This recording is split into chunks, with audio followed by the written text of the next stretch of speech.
परिचय मेरी कहानी। हाई स्कूल में द्वितीय वर्ष के अंतिम दिन की बात है। मेरे चेहरे पर बेसबॉल का बैट लगा। मेरे क्लासमेट ने इसे तेजी से घुमाया और वह हाथ से छूट गया और हवा में उड़ते हुए मेरी ओर आया। मैं संभलता उससे पहले वह मेरी आंखों के बीचों बीच लगा। टक्कर के क्षणों को लेकर मुझे कुछ याद नहीं है। बैट इतनी तेजी से मेरे चेहरे पर लगा कि उसने मेरी नाक को तोड़कर उसे यू के आकार में कर दिया। इस टक्कर से मेरे दिमाग के कुछ नरम ऊतक मेरी खोपड़ी में चले गए। अचानक ही मेरे सिर में सूजन आ गई। एक क्षण से भी कम समय में मेरी नाक टूट चुकी थी, खोपड़ी में हड्डियां टूटी थी और आंखों के दोनों सॉकेट हिल चुके थे। जब मैंने आंखें खोली तो देखा कि लोग मेरी ओर मदद के लिए भाग रहे थे। मैंने नीचे देखा तो कपड़ों पर लाल धब्बे थे। मेरे क्लासमेट ने अपनी शर्ट निकालकर मुझे दी। मैंने नाक से बह रहे खून को रोकने का प्रयास किया। मैं अचंभित और दुविधा में था।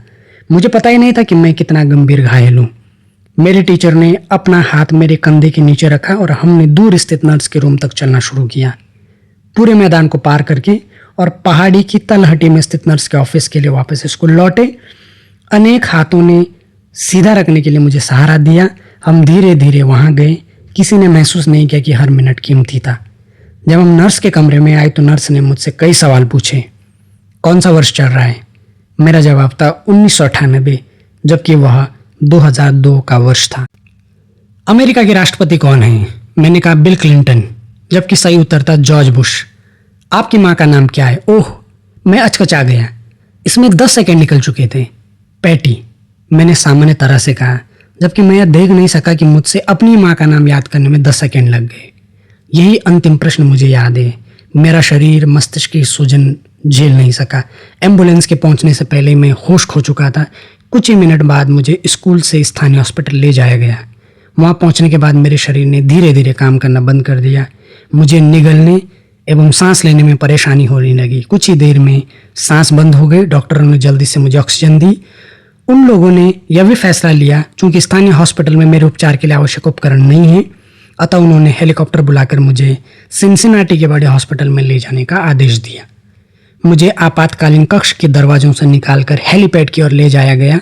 एक नर्स ने मुझे आगे की ओर धकेला तो स्ट्रेचर उबड़ खाबड़ रास्ते पर हिलता डुलता हुआ चलता रहा।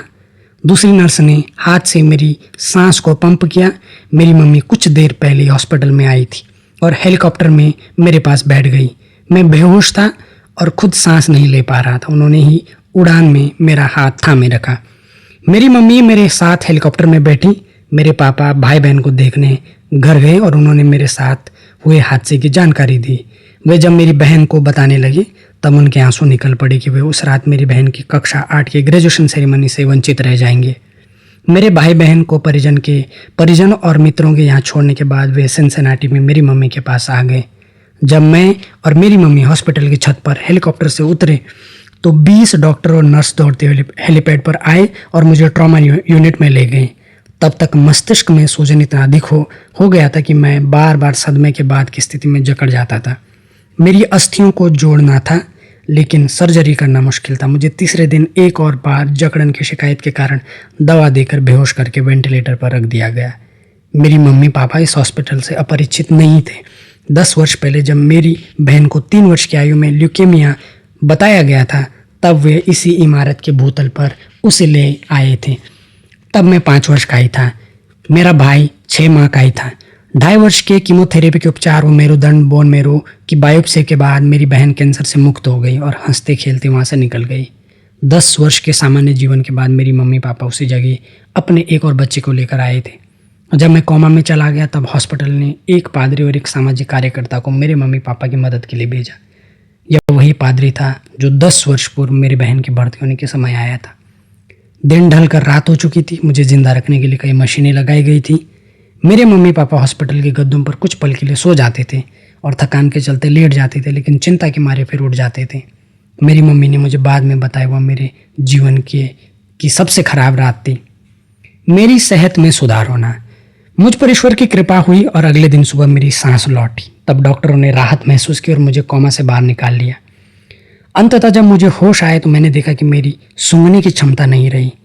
तब एक नर्स ने परीक्षण के दौरान मुझसे कहा कि सेब के रस के बॉक्स में जोर से सूंघिए।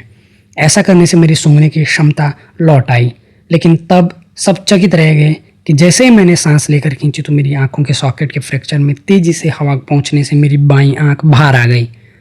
आंखों का गोल भाग सॉकेट से फूलकर बाहर आ गया, जिसे खतरनाक ढंग से पलकों और मेरे मस्तिष्क से जुड़ी ऑप्टिक तंत्रिका ने पकड़ रखा था।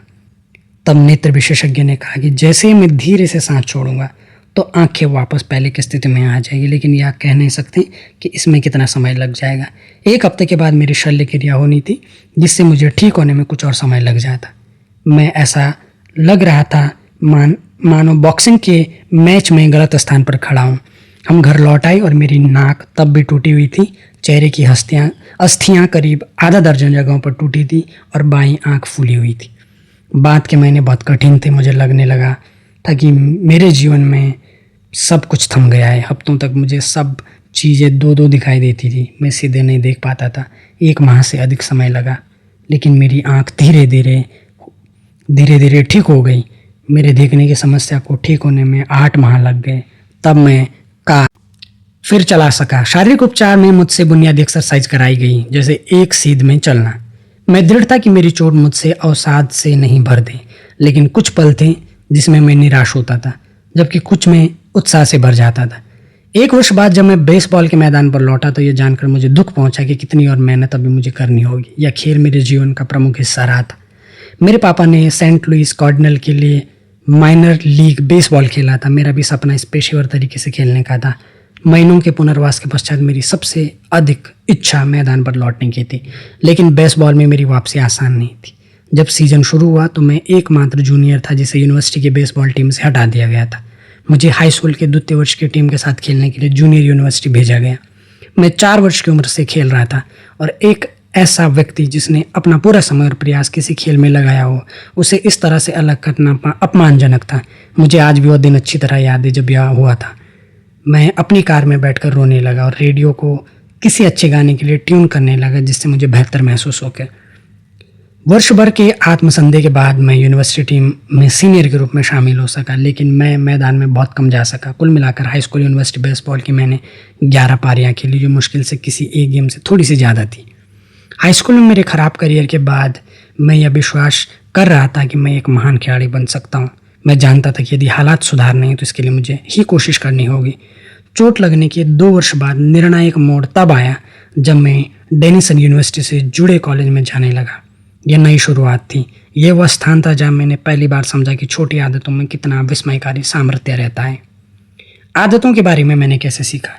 डेनिसन यूनिवर्सिटी जाना मेरे जीवन का सर्वोत्तम फैसला था। मुझे बेसबॉल टीम में स्थान मिला। हालांकि मैं सबसे नीचे रोस्टर में फ्रेशमैन के रूप में था, तो भी रोमांचित था। हाई स्कूल के मेरे वर्षों में उथल पुथल के बावजूद मैं कॉलेज में एथलीट बन गया था। बेसबॉल टीम में मेरी जल्द शुरुआत होने वाली नहीं थी, तो मैंने जीवन को व्यवस्थित करने पर ध्यान देना शुरू कर दिया। मेरे मित्र देर रात तक जागते थे और वीडियो गेम्स खेलते थे। मैं रात को जल्दी सोने की आदत बना ली। कॉलेज छात्रावास की अस्त व्यस्त दुनिया में मैंने अपने कमरे को साफ सुथरा और व्यवस्थित रखता था। ये छोटे सुधार थे, लेकिन इन्होंने मुझे अपने जीवन पर नियंत्रण रखना सिखा दिया। मैं दोबारा आत्मविश्वास का अनुभव करने लगा। यह बढ़ता आत्मविश्वास मेरी क्लास में भी दिखा। मेरी अध्ययन की आदतें सुधर गई। फर्स्ट ईयर में मुझे लगातार A ग्रेड्स मिली। आदत एक दिनचर्या व्यवहार है जो नियमित रूप से प्रदर्शित होती है। ज़्यादातर मामलों में यह स्वतः ही हो जाता है। जैसे जैसे मैं हर सेमेस्टर पास करता गया, वैसे वैसे मैं छोटी छोटी आदतें निरंतर जोड़ने में लग गया। यह आदतें अंततः मुझसे ऐसे परिणामों की ओर ले गई जो उस समय अकल्पनीय थे जब मैंने शुरुआत की थी। उदाहरण के लिए, जीवन में पहली बार मैंने हर हफ्ते कई दफ़ा लाइट वेट लिफ्टिंग करने को अपनी आदत में शामिल कर दिया। बाद के वर्षों में यह सिलसिला जारी रहा। इस दौरान मेरी 6 फीट 4 इंच की इकाई 170 पाउंड करीब 77 किलोग्राम से बढ़कर 200 पाउंड 91 किलोग्राम की हो गई। जब द्वितीय वर्ष के सत्र की शुरुआत हुई तो मुझे एक भूमिका पिचिंग स्टाफ बेसबॉल में मिल गई। जूनियर रहते हुए मैं कैप्टन चुना गया और सीज़न पूरा होने पर मैं ऑल कॉन्फ्रेंस टीम के लिए चुना गया। लेकिन मेरे सीनियर सीज़न खत्म होने तक मेरी सोने, अध्ययन और स्ट्रेंथ ट्रेनिंग की आदतों ने वास्तव में सकारात्मक परिणाम देना शुरू कर दिया था। बेसबॉल के बैट से चेहरे पर आहत होने पर हेलीकॉप्टर से हॉस्पिटल ले जाने और बेहोश करने की घटना के 6 वर्ष बाद मुझे डेनिसन यूनिवर्सिटी में शीर्ष पुरुष एथलीट चुना गया और मेरा नाम ESPN academic all America team में था। पूरे देश में यह सम्मान मात्र 33 खिलाड़ियों को मिला था। जब तक मैं ग्रेजुएट हुआ तब तक मेरा नाम स्कूल की रिकॉर्ड बुक्स में 8 श्रेणियों में दर्ज किया जा चुका था। इसी वर्ष मुझे यूनिवर्सिटी का सर्वोच्च अकादमी सम्मान प्रेसिडेंट मेडल भी मिला था। सुनने में यदि आपको डींगे मारने जैसा लगता है तो मुझे उम्मीद है कि आप मुझे माफ़ कर देंगे। सच कहूँ तो मेरे खेल करियर में ऐसा कुछ उल्लेखनीय ऐतिहासिक नहीं था। पेशेवर खिलाड़ी के रूप में खेल नहीं पाया, हालांकि उन वर्षों को मैं पीछे मुड़कर देखता हूँ तो लगता है कि मैंने कुछ ऐसा अर्जित कर लिया था जो दुर्लभ था। मैंने अपनी क्षमता को पूर्ण रूप से विकसित कर लिया था और मैं मानता हूँ कि इस पुस्तक में जो विचार है वे क्षमताओं को पूर्ण विकसित करने में आपकी मदद भी करेंगे। हम सभी जीवन में चुनौतियों का सामना करते हैं। चोट लगना मेरे जीवन की चुनौतियों में से एक था, लेकिन उसके अनुभव ने मुझे एक अहम पाठ सिखा दिया। पहले जो बदलाव छोटे और कम महत्व के लगते हैं, उन्हें वर्षों करते रहने पर वे जुड़कर उल्लेखनीय परिणाम देते हैं। हम सभी नुकसान झेलते हैं, लेकिन लंबी अवधि में हमारे जीवन की गुणवत्ता अक्सर हमारे आदतों की गुणवत्ता पर निर्भर करती है। उन्हीं आदतों से आप वही परिणाम प्राप्त करते हैं, लेकिन बेहतर आदतों से कुछ भी संभव है। हो सकता है कि कुछ लोग रातों रात आश्चर्यजनक सफलता पा लेते हों। मैं उनमें से किसी को नहीं जानता। निश्चित तौर पर मैं भी उनमें से नहीं हूँ। कोमा से लेकर एकेडमिक ऑल अमेरिकन तक मेरी यात्रा में एक नहीं अनेक अहम क्षण थे। विकास बहुत धीरे धीरे हुआ। छोटी छोटी सफलता और छोटी छोटी महत्वपूर्ण बातों का सिलसिला चढ़ा। मैंने प्रगति का एक ही मार्ग अपनाया और वो था छोटे से शुरू करना। कुछ वर्ष बाद जब मैंने अपना कारोबार शुरू किया, तब वो इसके बाद और इस पुस्तक के लेखन में मैंने यही रणनीति अपनाई। कैसे और क्यों मैंने यह पुस्तक लिखी? मैंने अपने आलेख नवंबर 2012 में jamesclear.com पर लिखना प्रारंभ किया। कई वर्षों तक मैंने अपने व्यक्तिगत प्रयोग के नोट्स बनाकर रखने की आदत रखी थी और अंततः मैं उन्हें सार्वजनिक रूप से साझा करने को तैयार था।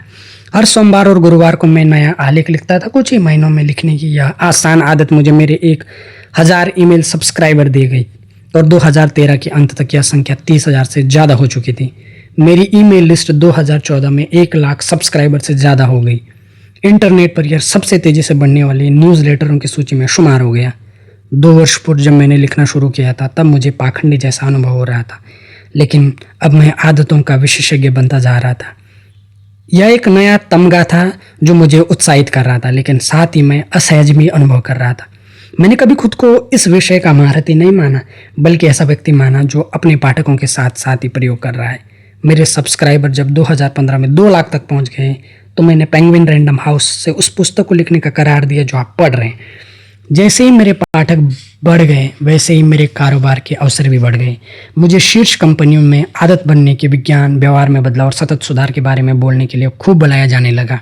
अमेरिका और यूरोप में कई सम्मेलनों में मैंने मुख्य वक्ता के तौर पर भाषण दिए।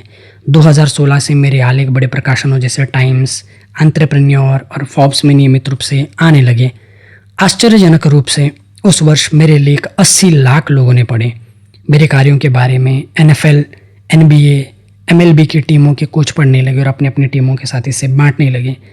2017 के प्रारंभ में मैंने हैबिट्स एकेडमी को शुरू किया, जो उन संगठनों और लोगों के लिए प्रशिक्षण का प्रमुख मंच बन गए जो बेहतर आदतें बनाने में रुचि रखते थे। फॉर्च्यून 500 कंपनी और तेज़ी से बढ़ रहे स्टार्टअप्स ने अपने अधिकारियों और स्टाफ को ट्रेनिंग के लिए इसमें भेजना शुरू किया। कुल 10,000 लीडरों, मैनेजरों, कोचों और शिक्षकों ने हैबिट्स एकेडमी से ग्रेजुएशन किया। उनके साथ मेरे कार्य अनुभव ने मुझे अविश्वसनीय रूप से यह सिखा दिया कि वास्तविक दुनिया में आदतें काम करें, इसके लिए किन किन बातों की ज़रूरत होती है।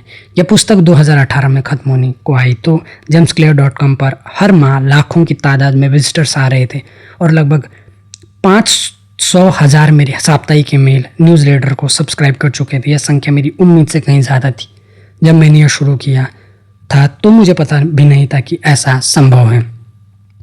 यह पुस्तक आपको कैसे फ़ायदा देगी? उद्यमी और निवेशक नवल रविकांत ने कहा है, कोई महान पुस्तक लिखने से पहले आपको खुद पुस्तक बनना पड़ता है। मैंने उन विचारों को जाना जिनका उल्लेख इसमें किया गया है। चोट से उबरने के लिए मुझे छोटी आदतों पर आश्रित होना पड़ा ताकि जिम में मजबूत हो सकूं, मैं मैदान में अच्छे स्तर का प्रदर्शन कर सकूं, लेखन कार्य कर सकूं, एक सफल कारोबार चलाऊं और सहजता से एक जिम्मेदार नागरिक के रूप में विकसित हो सकूं। छोटी आदतों ने मेरी क्षमताओं को उभारा और चूंकि आपने यह पुस्तक हाथ में ली, इसलिए मेरा अनुमान है कि आप भी अपने भीतर निहित क्षमताओं को पूर्ण रूप से विकसित करना चाहेंगे। बाद के पेजों में मैं आपको बेहतर आदतें बनाने की चरणबद्ध योजना बताऊंगा, कुछ दिन या हफ्तों के लिए नहीं बल्कि जीवन भर के लिए। विज्ञान यद्यपि उन सब बातों को सही मानता है जो मैंने लिखी है, लेकिन फिर भी यह मात्र अकादमिक शोध पत्र नहीं है। या काम में लागू किया जाने वाला उपयोगी लेखन है। आदतों को कैसे बनाना है और कैसे बदलना है उसके बारे में आपको व्यावहारिक सलाह दी गई है। मैंने इसके पीछे का विज्ञान भी इसके तरीके से समझाया है जिसे समझना और अपनाना आसान है। मैंने जिन क्षेत्रों का वर्णन किया है वे बायोलॉजी, न्यूरोसाइंस, फिलोसॉफी, साइकोलॉजी और कई अन्य हैं। ये क्षेत्र कई वर्षों से हमसे करीब से जुड़े हैं। मैंने आपको उन उत्कृष्ट लोगों के विचारों का संकलन दिया है जो लंबे समय से इन पर काम कर रहे हैं। साथ ही वैज्ञानिकों द्वारा की गई खोजों को भी बताया है। मैं आशा करता हूँ कि मेरा योगदान ऐसे विचारों को पता लगाना है जो सबसे ज़्यादा महत्व के हों और उनसे इस तरह से जुड़ा जा सके जो अत्यंत ही सरल हो। इन पन्नों में आपको जो भी अच्छा लगे तो उसका श्रेय आप उन विशेषज्ञों को दे सकते हैं जिन्होंने मुझसे पहले काम किया है। कोई मूर्खतापूर्ण बात लगे तो यह मेरी ओर से की गई गलती मानिए। इस पुस्तक की रीढ़ 4 कदमों की आदतें, संकेत, ललक, प्रतिसाद और पुरस्कार, वही व्यवहार में परिवर्तन के 4 नियम भी जो इन 4 कदमों से निकलते। साइकोलॉजी की पृष्ठभूमि वाले पाठक इन शब्दावलियों को ऑपरेट कंडीशनिंग सीखने की प्रक्रिया से जान सकते हैं, जिसे सबसे पहले 1930 के दशक में बीएफ स्किनर ने उद्दीपन, प्रतिसाद और पुरस्कार के तौर पर प्रतिपादित किया था। संकेत, दिनचर्या और पुरस्कार के रूप में ये चार्ल्स डुहिग की हाल ही में लिखी गई पुस्तक द पावर ऑफ हैबिट से चर्चित हुए। स्किनर जैसे व्यवहारिक विज्ञानियों ने समझ लिया था कि यदि आप सही तरह से पुरस्कार और दंड देते हैं तो आप लोगों से किसी खास शैली में काम करा सकते हैं। लेकिन स्किनर के मॉडल ने यह बेहतर तरीके से समझाया कि बाहरी उकसावे किस तरह से आदतों को प्रभावित करते हैं। हालांकि इसमें यह अच्छा विवरण नहीं दिया ताकि किस तरह से हमारे विचार, भावनाएं और मान्यताएं हमारे व्यवहार को प्रभावित करती है। भीतर की अवस्थाएं जैसे हमारा मूड, भावनाएं अहम हैं। हाल के दशकों में वैज्ञानिकों ने हमारे विचारों, भावनाओं और व्यवहार के बीच संबंध को तय करना आरंभ किया। इस शोध को भी इन्हीं पेजों में शामिल कर लिया गया है। मैं जो ढांचा कुल मिलाकर पेश कर रहा हूँ वह संज्ञानात्मक और व्यवहारवादी मनोविज्ञान का एकीकृत मॉडल है।